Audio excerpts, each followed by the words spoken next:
오늘 사도행전 4장 32절 37절 자기 재물을 자기 것이라 하지 않는 공동체라는 제목으로 같이 말씀 나누겠습니다. 이 사도행전에서 교회가 처음 탄생했고요. 사도행전 2장 그리고 그 교회가 탄생할 때 베드로를 통해서 처음 생긴 교회가 어떠한 말씀을 전했는지 누가는 기록하고 있습니다. 그리고 그 말씀을 받고 돌아온 자들이 초대교회 공동체를 이루어 어떠한 교회의 모습으로 시작됐는지 사도행전 2장 말미에 등장하고 있죠. 오늘도 위협과 핍박을 당하고 죽음의 위기 가운데 섰던 초대교회의 또 다른 한 면을 좀 자세하게 보여주고 있는 장면입니다. 죽음의 위협 가운데서도 베드로뿐만이 아니고 초대교회의 공동체는 하나님께 그 위협을 없애달라 기도하지 않았죠. 문제와 위협, 환난과 핍박이 일어났을 때 기도부터 했고요. 그리고 그 기도의 내용은 그 문제를 없애달라거나 그 문제를 피하게 해달라거나 그런 기도를 하지 않았습니다. 오히려 하나님, 우리가 당하고 있는 이 위협을 봐주시고 우리로 하여금 담대하게 그리스도를 증거할 수 있도록 주님 힘을 주십시오. 문제를 직면하고 그 문제 속에서도 하나님을 온전히 신뢰하고 하나님이 기뻐하시는 주의 백성의 삶을 살게 해 주십시오. 이게 온 무리가 하나가 돼서 함께 기도했었던 내용입니다. 그리고 그 공동체가 또한 어떠한 공동체였는지 오늘 본문을 통해 우리가 알 수 있는데요. 오늘 이 본문은 사실 칼 막스가 공산주의 모토로 삼은, 배경으로 삼은 그러한 성경 구절입니다. 32절이죠. 믿는 무리가 한 마음과 한 뜻이 되어 모든 물건을 서로 통용하고 자기 재물을 조금이라도 자기 것이라 하는 이가 하나도 없더라. 이래서 공동재산 그리고 노동도 공동으로 똑같이 하고, 근데 그 일을 누가 주도하냐? 그 일을 주도해서 이끄는 지도부격이 존재를 하는데, 프롤레타리아에서 이제 부르주아들을 다 무너뜨리고 원래 통치하고 원래 상위층에 있었던 모든 계급들을 다 무너뜨리고 죽이든지 숙청하든지 그들의 사유재산을 다 빼앗고 공유화시키죠. 그러고 나서 이제 이러한 온전한 세상이 이루기 위해서 프롤레타리아 계급 가운데서 이제 그 어떻게 보면 사회를 이끄는 마중물 역할을 하는 그런 지도층이 존재를 하는데, 문제는 뭐냐? 자기네들이 그 자리에 올라가니까 자기네들은 더 하죠. 사람의 죄악성을 알 수 있습니다.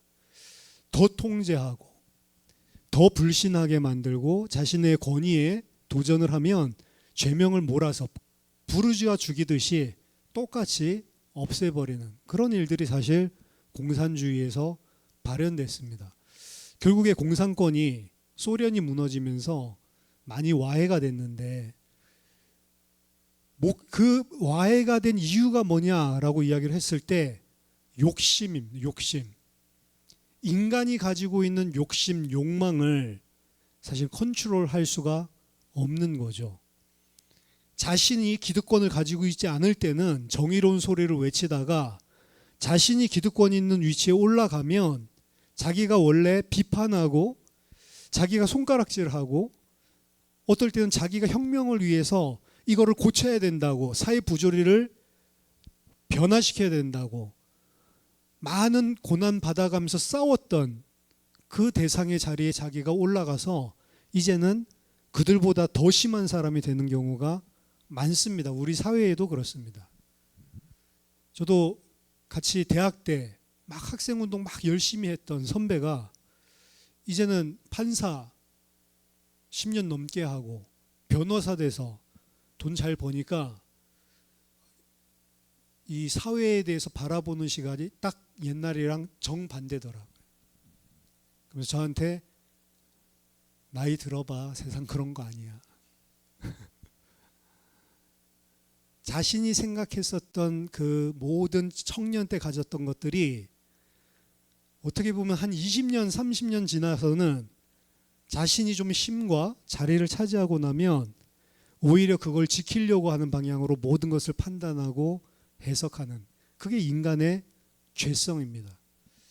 그래서 공동농장을 만들어 놓고 농사를 지으면 이 수확하는 것들이 상당히 적은데 자기 개인 텃밭 주니까 공동농장보다 단위 면적으로 따지면은 3배, 4배까지도 나온다잖아요. 맨날 막 잡초 없애주고 계속 돌보니까. 그게 인간입니다. 공산주의의 모든 사회적인 기반, 그거는 모든 사람이 필요한 것들을 다 충족시킬 수 있을 만큼 엄청나게 많은 생산량이 있어야 되거든요. 오늘도 여기 성경에 보니까 부족한 사람이 자기 뜻대로 가져다가 쓰는 거잖아요. 필요한 대로 가져다가 쓸 수 있을 만큼 그 재물 풀이 많아야지 사실은 성공하는 건데 공동으로 생산하다 보니까 생산율이 떨어지죠. 그래서 뭐 북한에서도 그렇고 공산주의에서는 생산해야 될 목표량을 딱 정해놓습니다. 이게 100%예요. 그래서 거기에서 70% 달성했는지 아니면 110% 초과 달성했는지 항상 그렇게 저울질하고 짓누르는데 문제는 생산성이 엄청나게 떨어지죠. 반대로 자본주의는 내가 열심히 해서 번 건 내 거니까, 그러니까 이거는 막 누가 하지 말라고 그래도 하죠. 다른 사람을 못하게끔 방해하면서까지 자기 거 열심히 열매를 맺기 위해서 하죠. 이것 또한 욕심이에요. 정치 체제를 이야기하는 것이 아닙니다. 예수 공동체는 많은 것들을 생산해 가지고 우리 함께 유토피아 같은 세상 만들어 가지고 나누어 쓰자, 그런 공동체로 오늘 이 모델을 제시하고 있는 것이 아닙니다. 이 본문을 그렇게 읽었다면 그 사람은 성경을 주신 하나님의 목적과 전혀 반대로 본질을 파악하지 못한 사람이라고 봐야 되는 거죠. 예루살렘 이 교회 공동체는 위기와 위협 앞에서 함께 기도했고 그 당하는 고난을 예수님, 주님께서 그 고난 당하신 것처럼 주님의 말씀에 기록된 대로 그 본디오 빌라도와 세상의 관원들에게 고난 당한 대로 우리도 주님과 하나가 되어서 이 고난을 당한다라고 하는 사실을 파악하고 있었습니다. 그 인식이 오늘 본문 바로 전에 나오고 오늘 본문이 등장하는 거거든요. 즉 이들은 무슨 생각을 하고 있냐? 우리는 주님과 하나다. 우리 모든 자들은 다 주님과 연합하고 주님과 하나된 공동체다라고 하는 사실을 분명하게 알고 있었습니다. 그걸 명확하게 보여주는 게 믿는 무리가 한 마음과 한 뜻이 됐다라고 하는 표현에서 오늘 바로 등장하는 거죠. 정확하게 이야기하면 한 뜻과 하나의 혼이 되었다. 한 마음, 카르디아, 한 마음과 그리고 한 푸시케, 한 혼이 되었다. 이 한 혼이 되었다라고 하는 것은 판데르 호르스트가 속담에서 이거는 등장하는 것이다라고 이야기를 하고 소개를 하는데, 이것은 사람들 사이에 진정한 우정을 표현하는 그러한 표현이었다라고 이야기를 합니다. 한 마음이 되고 진정한 우정, 우애로 하나 된, 서로 사랑하고 정말로 한 뜻이 된 그런 공동체가 예수 그리스도의 공동체인 거죠. 한 마음 한 뜻이 되었다라고 해서 그냥 정확하게 일률적으로 똑같은 뜻을 가진 똑같은 사람이란 소리가 아닙니다. 나중에 보면 알겠지만 막 의견도 갈리고요. 생각하는 바들이 다 다르죠. 그리고 가지고 있는 재산의 정도나 뭐 이런 것들도 전부 다 다양하고 다릅니다. 정확하게 똑같은 사람이 된 것이 아니라 그리스도를 머리로 하는 몸으로서 하나된 한 몸, 한 지체, 한 공동체로서 우리들이 무엇을 해야 되는지에 대한 소망, 방향, 목적이 하나로 뭉쳐졌다라고 하는 소리입니다. 즉 예수님께서 과연 우리에게 무엇을 원하시는지 그 목적과 그 방향, 그 내용으로 하나로 뭉쳐졌다라고 하는 것입니다. 예수님께서는 내가 너희를 위하여 내 자신을 버린 것 같이 너희들끼리도 서로 그렇게 사랑해라. 이게 마지막 고별 설교에서 계속해서 반복해서 주는 말씀이었거든요. 너희들끼리 그렇게 사랑하면 세상이 너희들을 보고 내 제자인 줄 그때 알게 될 것이다. 세상과 다른 공동체, 주님이 나를 위해 죽으신 것처럼 서로 사랑하는 공동체, 그게 주님이 제자들에게 마지막에 죽기 전에, 잡히시기 전에 사실 반복적으로 부탁하신 명령이고, 이 계명 외에는 다른 계명을 주시지 않거든요. 그때 제자는 어땠습니까? 바로 얼마 전까지만 해도 누가 더 높은 자리에 올라갈 거냐, 이거 가지고 싸우던 자들이었거든요. 근데 오늘 본문에 보면 이 제자들이 그런 모습이 하나도 없죠. 완전히 주님께서 말씀하신 대로 하나가 되었고, 자기에게 속한 자기의 소유가 된 재물인데 조금이라도 자기 것이라고 하는 자가 없었다라고 이야기를 합니다. 사실 우리는 내 재산, 내 소유라는 개념이 오늘날 교회 공동체들 각자 개인들마다 다 있잖아요.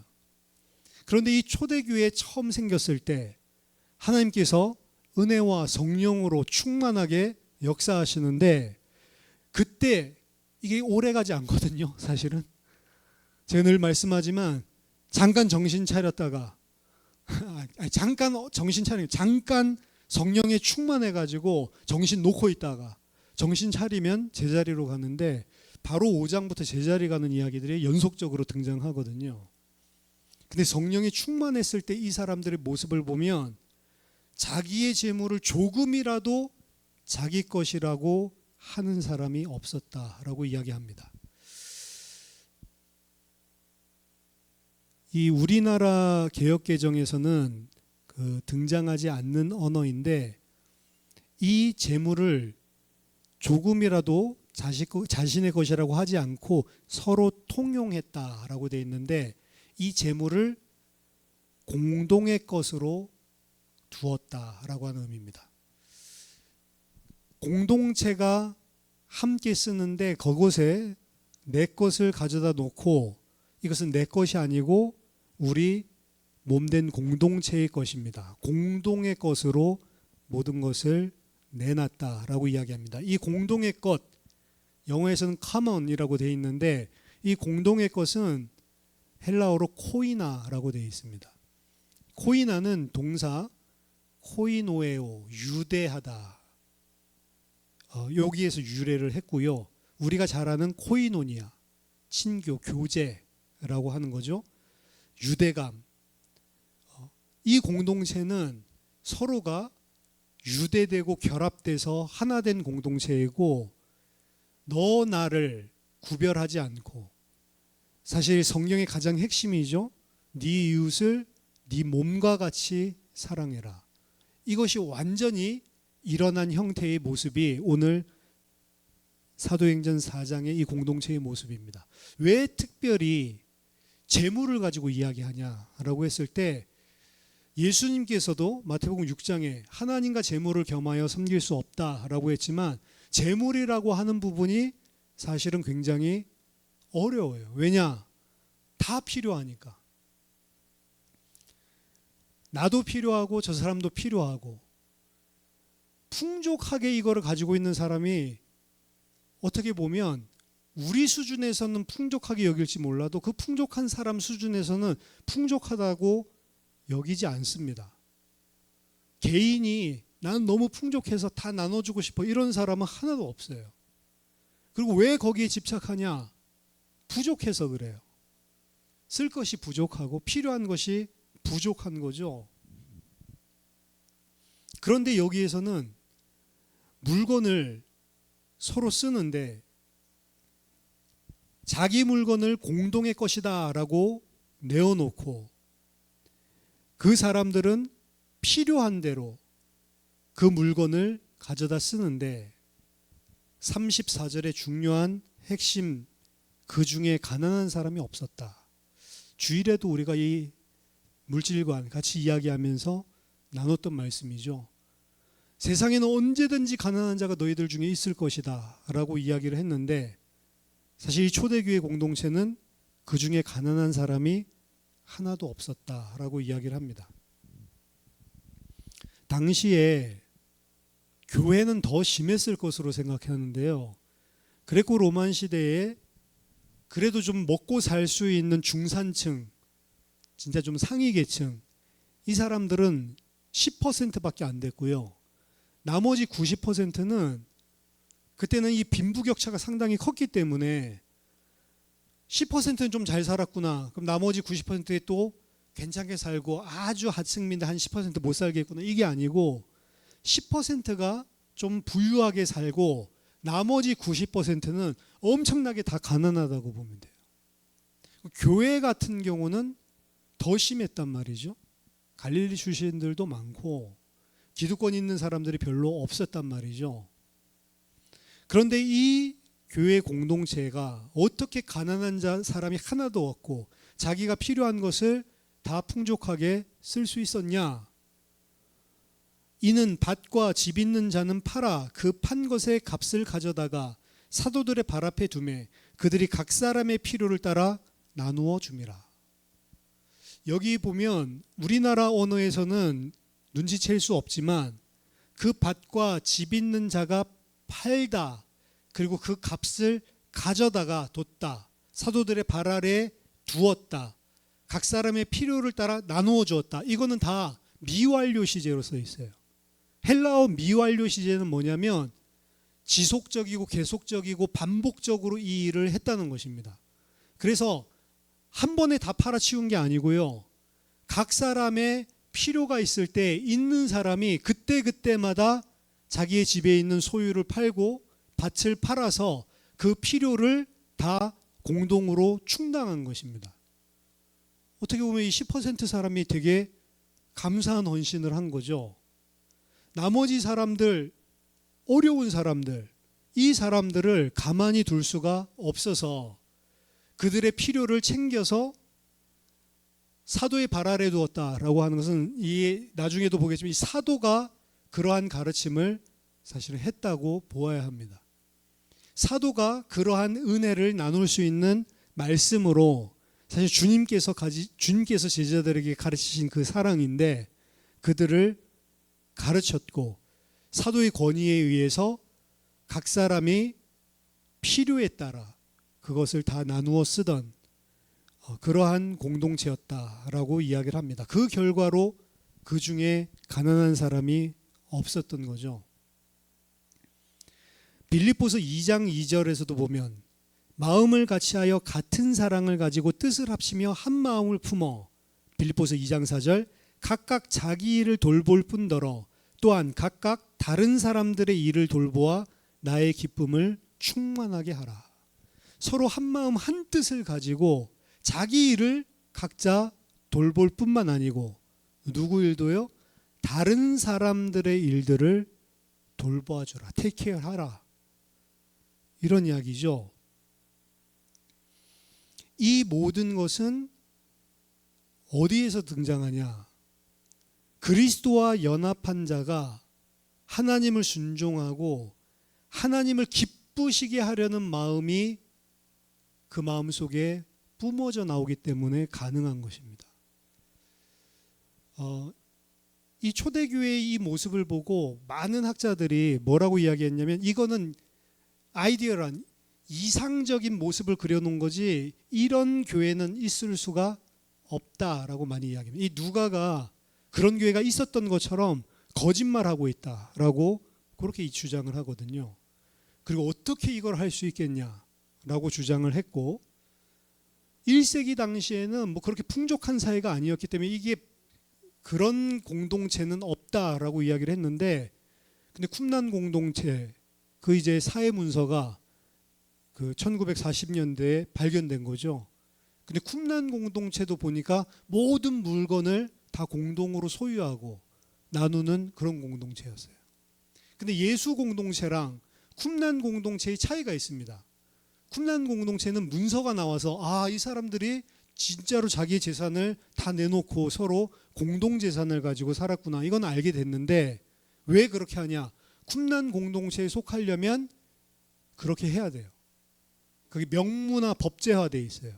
그렇게 하지 않으면 그 공동체에서 끼워주지를 않아요. 강제적인 거예요, 말하자면. 공산주의도 강제적인 거잖아요. 근데 이 초대교회 공동체는 개인 소유를 부정하는 그런 공산주의나 혹은 쿰란 공동체 같지 않고요. 개인 소유가 다 그대로 있어요. 사도행전 12장 1절 2절 보면 마가의 어머니는 엄청나게 많은 사람들을 수용할 수 있는 집을 소유하고 있었거든요.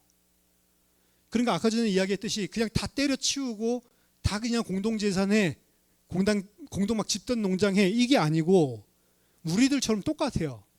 우리들의 소유를 가지고 일상적인 삶을 사는데 교회 안에 필요한 사람들이 있는 것을 보면 자발적으로 이거를 다 팔아가지고 그걸 충당했던 그런 공동체예요.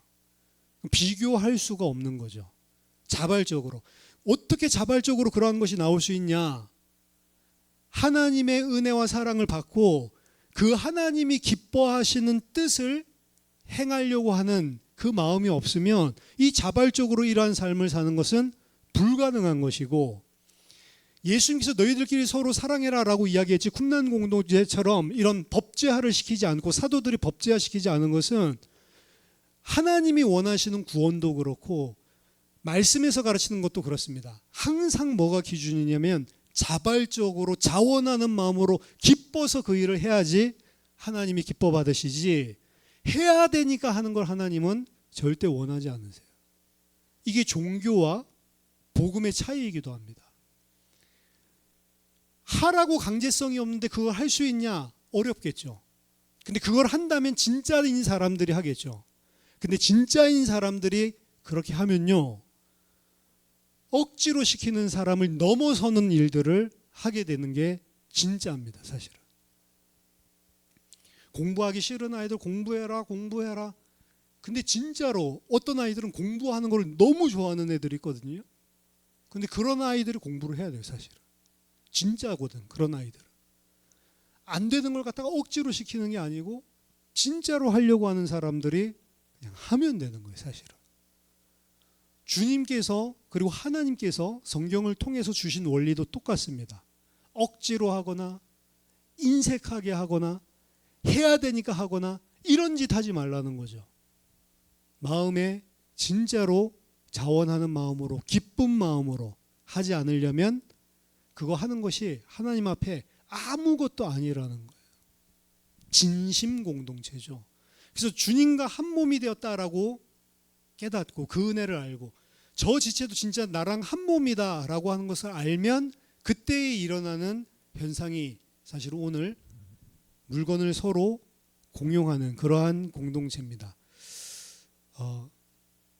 이러한 하나님을 순종하고 기뻐하는 것, 로마서 15장 5절 6절에도 보면 이제 인내와 위로의 하나님이 너희로 그리스도 예수를 본받아 서로 뜻이 같게 하여 주사 한 마음과 한 입으로 하나님 곧 우리 주 예수 그리스도의 아버지께 영광을 돌리게 하려 하노라. 여기에서도 말하면 이게 누구한테 배운 거냐? 그리스도 예수를 본받아. 이게 주님이 사신 삶이고 주님께서 제자들에게 가르쳐 주신 삶입니다. 그래서 오늘 이러한 역사들이 일어나는데 뭐가 등장하냐면 33절에 사도들이 큰 권능으로 주 예수의 부활을 증언하니 무리가 큰 은혜를 받아서 이렇게 했다라고 하는 게 등장하는 겁니다. 주님께 받은 그 가르침, 주님을 보고 배운 그것을 가지고 사도들이 큰 권능을 가지고 부활을 증언했다라고 이야기하죠. 예수 그리스도의 부활을 증언했을 때, 그럴 때 그들이 큰 은혜를 받았기 때문에 이 일을 할 수 있었다라고 이야기합니다. 디모데후서 6장 10절에 보면 돈을 사랑하는 게 일만하게 뿌리가 된다라고 이야기를 했는데, 사실은 그 모든 것을 다 넘어선 것이죠. 어떻게 보면 가장 어려우면서도 가장 실질적인 것, 그 부분을 내려놓고 하나가 됐고, 이러한 레디컬한, 이런 급진적인, 극단적인 이러한 사역의 본질은 누구에게서 시작됐냐? 예수 그리스도로부터 시작된 것입니다. 예수 그리스도의 사역을 이 사도행전 누가가 썼잖아요. 누가가 요약하기를 4장 17절에서 19절, 누가복음 4장 17절에서 19절에 예수님의 사역을 이렇게 정리합니다. 예수님께서 하신 말씀을 인용해서 이야기하는 거예요. 그러니까 예수님이 내가 하는 사역이 무엇인지 그거를 말씀하신 본문이고, 누가는 그것을 듣고 기억을 했다가 예수님의 입술을 통해서 자기의 글 속에서 예수님의 사역을 써머리했다라고 보면 되는데, 누가복음 4장 17절 19절 보면 선지자 이사야의 글을 드리거늘 책을 펴서 이렇게 기록된 데를 찾으시니 곧 주의 성령이 내게 임하셨으니 이는 가난한 자에게 복음을 전하게 하시려고 내게 기름을 부으시고 나를 보내사 포로된 자에게 자유를, 눈먼 자에게 다시 보게 함을 전파하며 눌린 자를 자유롭게 하고 주의 은혜의 해를 전파하게 하려 하심이라 하였더라. 이 예수님의 사역의 핵심이에요. 본질입니다. 가난한 자에게 복음을 전하게 하려고 나를 보냈다. 포로된 자에게 자유를 주게 하시려고 나를 보냈다. 눈먼 자에게 다시 보게 함을 전파하고 눌린 자를 자유롭게 하고 주의 은혜의 해를 전파하게 하려 하심이라. 이거 아까 전 이사야의 글을 가지고 읽어줬다고 했죠. 원래 원문은 이사야서 61장 1절 2절입니다. 근데 이사야서 61장 1절 2절 보면 약간 다른 부분이 나와요. 읽어드리면 주 여호와의 영이 내게 내리셨으니 이는 여호와께서 내게 기름을 부으사 가난한 자에게 아름다운 소식을 전하게 하려 하심이라. 나를 보내사 마음이 상한 자를 고치며 포로된 자에게 자유를, 갇힌 자에게 노임을 선포하며 여호와의 은혜의 해와 우리 하나님의 보복의 날을 선포하여 모든 슬픈 자를 위로하게 하신다. 마지막에 보면 다 똑같은데 모든 슬픈 자를 위로하게 하신다. 그러니까 앞에 있는 내용들을 한마디로 이야기한다면 슬픔에 빠져 있는 자들을 위로하기 위해서 하나님께서 나를 보내셨다라고 하거든요. 그게 죄에 포로된 자들, 죄로 말미암은 저주, 재앙, 문제, 고통 가운데 신음하고 있는 자들, 이 자들에게 하나님의 위로를 전하게 하려고 주의 은혜의 해를 전파한다라고 이야기했는데, 그 주의 은혜의 해라고 하는 것은 뭘 의미하냐면 주빌리, 희년을 의미합니다. 구약에서 희년 제도가 나오죠. 7년마다 사실은 안식년이 주어지는데 안식년이 7번 반복되고 그 다음 해가 신년입니다. 안식년과 거의 유사한데 신년은 대대적이에요. 그래서 이 신년에는 모든 자기에게 종되었던 자들을 다 해방시켜줘야 돼요. 가난해가지고 팔려오거나 몸종을 모든 자들을 다 해방시켜서 자기의 원래 본토 집으로 돌아가게 해줘야 됩니다. 땅 저당 잡고 있었던 것, 담보로 잡고 있는 것, 이런 것들도, 혹은 내가 산 땅도 다른 지파에게서 다른 어떻게 보면 자기의 기업을 판 사람들, 이것도 신년만 됐다 그럼 그 땅도 다 원상복귀. 50년마다 한 번씩 다 무너지고, 어떻게 보면 자기 힘으로 어떻게 할 수 없는 매이고 그리고 빼앗겼던 이 모든 것들이 50년마다 완전히 다 원상복구되고 회복될 수 있도록 주신 게 은혜의 해, 희년이거든요. 예수님께서 이 땅에 왜 오셨습니까?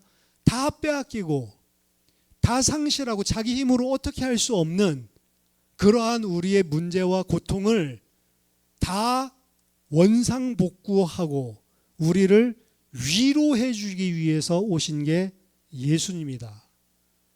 그래서 예수님의 위로를, 예수님의 사역을 한마디로 위로하시는 사역을 한 것이다. 그럼 우리는 예수 그리스도의 몸된 공동체니까 교회 안에서도 어떠한 일을 해야 되냐? 위로하는 공동체가 돼야 된다. 여기는 물건 가지고 사실은 이야기했잖아요. 근데 물건만 이야기하는 게 아니고 서로를 위로해 줄 수 있는 공동체가 예수 그리스도의 몸된 공동체다. 근데 우리는 위로해 주지 못할 망정, 사실은 그 연약한 자들을 판단할 때도 많고 가십거리로 삼아서 수군수군대고 손가락질하고 비난할 때도 많고 무시할 때도 많고, 이건 세상 사람들이 하는 공동체죠. 물건을 다 나눠라, 지금 이게 핵심이 아닙니다. 그거는 이 위로하는 공동체의 한 부분을 보여주는 거예요, 사실은. 왜냐하면 나중에 이거 물건 나누는 것도 문제 생기거든요. 사도행전 6장 가면은. 그리고 사도행전 5장 가면 또 이거 다 팔아가지고 바치는 이것도 문제 생기거든요. 그래서 마지막에 누구를 소개해 주고 있냐면, 구브로에서 난 레위족 사람이 있으니 이름은 요셉이라, 사도들이 일컬어 바나바라, 번역하면 위로의 아들이라 하니 그가 밭이 있음에 팔아 그 값을 가지고 사도들의 발 앞에 두니라. 오늘 이 바나바가 등장하거든요. 이 바나바가 누구죠? 바나바라고 하는 이름 자체가 성경에 27번인가 등장을 합니다. 중요한 사람이죠. 그러면 이 바나바가 나중에 바울과 함께 안디옥에서 사역하는 그 바나바예요. 우리는 바나바인 줄 알고 있었는데 그 사람의 이름이 요셉이었군요. 근데 요셉이라고 부르는 사람 하나도 없어요.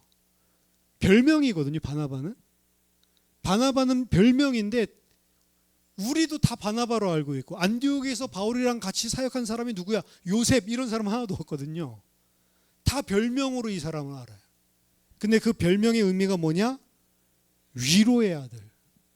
그렇죠? 예수님의 사역이 사실은 위로의 사역이 핵심이었고, 이 가난한 자들에게 나누어주고 함께 공통으로 쓰고 이러한 모든 것들도 다 위로의 사역들 가운데 한 모습을 보여주는 것이거든요.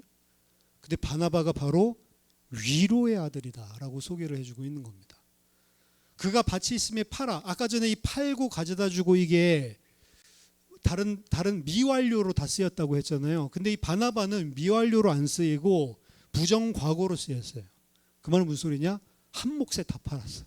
이 사람 한 몫에 다 팔아서 사도들 발 아래 두었다. 또 주석가들이 아마 아주 작은 밭을 가지고 있었을 거다. 알지도 못하는, 성경에 나와 있지도 않은 거를 그냥 막, 왜냐, 큰 밭이면 그 큰 돈을 다 냈겠냐, 막 이 소리죠. 전 그런 것들을 보면 이거 너무 인간적이다. 너무 자기 수준으로 지금 이야기를 한다. 누가가 지금 이거 쓸 때 밭이 조그마니까 팔았지만 속여 먹으려고 썼어요. 그러니까 인간이 그만큼 믿어지지가 않는 그러한 공동체다. 그거 확실한 것 같아요. 쿰란 공동체 문서 나올 때까지 1세기 그런 공동체가, 그냥 물건을 통용하는 공동체 자체가 있을 수 없다 이랬거든요. 근데 나오고 나니까 입이 쑥 들어갔죠. 있네 이러면서. 예수 그리스도 공동체에 대해서 2세기에 나온 글이 있는데, 불신자가 쓴 글이에요. 거기에도 예수 믿는 공동체에 대해서 뭐라고 썼냐면, 여기는 한 지체, 한 형제가 되면 너무 사랑하고 자기 것을 갖다가 다 쏟아 부어주는 그러한 공동체라서, 사기치려고 하는 사람이나 협작꾼이 들어가면 이 사람들 다 속여 먹을 수 있다. 그렇게 써놨어요, 소개를. 그만큼 굉장히 나이브하고 사람들이 자기 것을 자기 것이라고 여기지 않는, 그러니까 뒤통수 치려고 들어가면 이 사람들 걸 싹 다 뺏겨 먹을 수 있는 공동체가 예수 믿는 공동체다. 그러니까 옛날에도 교회 안에 사기꾼들이 많이 다니잖아요. 어리숙해가지고 내가 뭐 예수 믿었더니 뭐 이런 이 제품을 뭐 이러면 다 넘어가잖아요. 그러니까 바나바 본명이 아닌데 위로의 아들이다 이렇게 계속 불리었던 사람입니다. 나중에 이제 계속 등장하니까 바나바가 진짜 위로의 아들이에요. 말하자면 아무도 품어줄 수 없는 자들을 계속해서 품어주는 사람입니다. 이 예루살렘에서도 이 위로를 하는데 자기 것 그냥 전부 다 내놓고 사실은 위로를 하죠. 사도 바울이 믿었다고 하는데 예수 믿고 회개했다고 하는데 아무도 안 찾아가요. 근데 그 사도 바울을 예루살렘 형제들에게 소개해 준 사람이 바나바예요. 그리고 나중에 자신의 사역지에 데리고 와서 같이 사역하는데 사역자로 부르죠. 근데 사역을 하다 보니까 바울이 훨씬 사역을 잘해. 그렇죠? 처음에는 바나바와 바울 이렇게 나오다가 나중에 보면 바울과 바나바로 바꿔 쓰거든요. 사역을 하다 보니까 훨씬 더 잘해. 근데 바울은 사역에 있어서 칼 같거든요. 마가 요한이 이 사촌인데 조카 생질인데 바나바에 중간에 튀었나 봐. 마가 요한이 1차 여행 때. 그러니까 2차 여행을 떠나려고 하는데 그래도 우리 마가 데리고 가자 다시 한번 품어주자라고 하는데 바울이 막 불같이 화를 내죠. 우리를 버리고 떠난 자를 다시는 데려갈 수 없다. 이래가지고 둘이 큰 싸움이 붙죠. 큰 싸움 붙고 깨져요. 그래서 바울과 실라가 한 팀이 돼서 가고 바나바는 누구를 품냐? 다시 이 마가를 품거든요. 나중에 바울 서신서 보면 사랑하는 형제 마가라고 표현이 나옵니다. 나중에는 바울도 다 이해하고 품어준 것 같은데 사실 품어주고 위로하는 데 있어서는 바울이 바나바에게 잽이 안 됩니다. 근데 교회 안에 어떻게 보면 바울 같은 사역자, 바울 같은 성도도 필요하지만 바나바 같은 사람이 꼭 필요해요. 온화하고 모든 것을 좀 품어줄 수 있고 기다려줄 수 있고 잘못된 것, 틀린 것들을 말씀 가지고 정확하게 지적해주고 잘못된 것을 깨닫게 해주는 바울 같은 명확한 말씀의 사역자도 필요하지만 그 사람을 품어주고 다시 바르게 설 수 있도록 위로해주고 힘을 주고 함께 보듬어서 갈 수 있는 바나바 같은 스타일도 필요한 거죠. 교회 안에서 바울이 인기 많겠어요? 바나바가 인기 많겠어요? 바나바 같은 스타일이 인기 많은 거죠. 바나바 같은 사람이 많을수록 사실은 서로를 공감해주고 위로해주고 품어주는 그런 공동체가 될 수 있다. 어떻게 보면 우리는 옛날에 바울만 이렇게 이야기를 하고 바나바도 어떻게 평가하냐면 그러니까 그 도망친 놈 데리고 딴 데로 도니까 이제 성경에 안 나오지. 왜냐하면 사도행전 나머지 사역들은 전부 바울 사역만 나오지 그 둘이 이 사도행전 15장이죠. 심하게 다투고 16장 초반인가 갈라지고 난 이후에는 바나바, 마가의 사역은 안 나와요. 그러니까 사역은 칼같이 해야 된다. 막 맨날 이런 식으로 이야기를 했는데 그렇지 않습니다. 교회 안에 바나바 같은 위로의 아들들이 많이 필요하다. 한 가지 말씀이 선명하고 진리의 기준이 선명한 공동체 가운데 가장 많이 나타나는 어떻게 보면 역반응이 잘못된 부작용인데 정죄하고 판단하는 거예요. 왜냐? 선명해서 보이니까.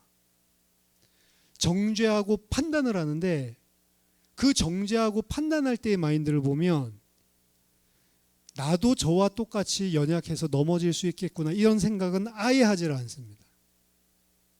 그냥 상대방이 그렇게 하는 것만 어떻게 보면 보이죠. 근데 바울은 이야기하거든요. 그렇게 시험 가운데 넘어지고 있는 자들, 연약해서 넘어지고 있는 자들 쳐다볼 때 너희도 저들과 같이 시험 받을지 않을까 너희를 주의해라. 이렇게 이야기하거든요. 그 사람을 보면서 뭘 보냐? 나도 충분히 저렇게 넘어질 수 있는 사람이지. 이렇게 보면 정확한 분별은 하지만 절대로 판단하고 정죄하지 않습니다.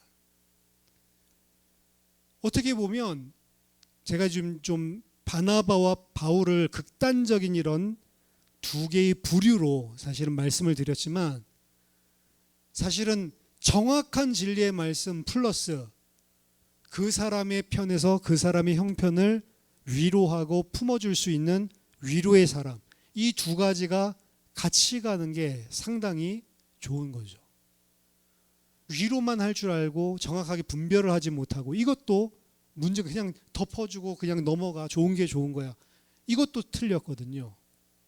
정확한 진리의 기준이 있으되 우리가 다 연약한 그러한 지체임을 알고 용납하고 긍휼을 베풀고 품어줘서 다시 일어나게 해줄 수 있는 그런 위로의 아들들. 오늘 32절에서 37절에 나온 초대교회 공동체의 모델적인 모습을 사실 제시해 주는 건데, 이들이 성령이 충만했을 때 그들의 모습은 서로를 위로해 주는, 주님께 배운 거죠. 가난한 자, 고통 가운데 있는 자, 저주 가운데 매였던 자, 이들을 위로하기 위해서 십자가 지시고 자기 모든 것을 다 내어주신 분이 주님이셨습니다. 그 주님께 배운 자들이 자기의 모든 것들을 다 내놓기 시작했고 위로를 서로 하기 시작했고, 그때 그 가운데 가난한 자가 하나도 없더라. 물질적인 것만 말하는 게 아니고 영적으로도 풍요로운 그러한 공동체가 되었다. 예수생명교회 공동체가 그런 위로의 공동체가 되시기를, 또 여러분이 다른 사람한테 위로 못 받는다고 불평하거나 손가락질하지 말고 여러분 개인이 위로의 아들들이 다 되는 은혜가 있기를 예수 그리스도 이름으로 축원합니다. 같이 기도하겠습니다. 살아계신 하나님 아버지, 은혜를 감사드립니다. 죽음과 고통과 멸망 가운데 있던 우리를 찾아오셔서 우리에게 해방과 자유와 생명을 주시고 우리를 위로해 주신 예수 그리스도를 찬양합니다. 우리가 그 은혜 받았으므로 하나님, 우리 또한 그 은혜를 베풀고 위로하는 위로의 아들들이 다 되게 하여 주시옵소서. 예수생명교회 공동체가 선명한 진리의 말씀을 가지고 모든 자들을 위로하고 품어주고 세워주는 그러한 참된 주님의 몸된 공동체 될 수 있도록 모든 성도 각 사람에게 은혜를 허락해 주시옵소서.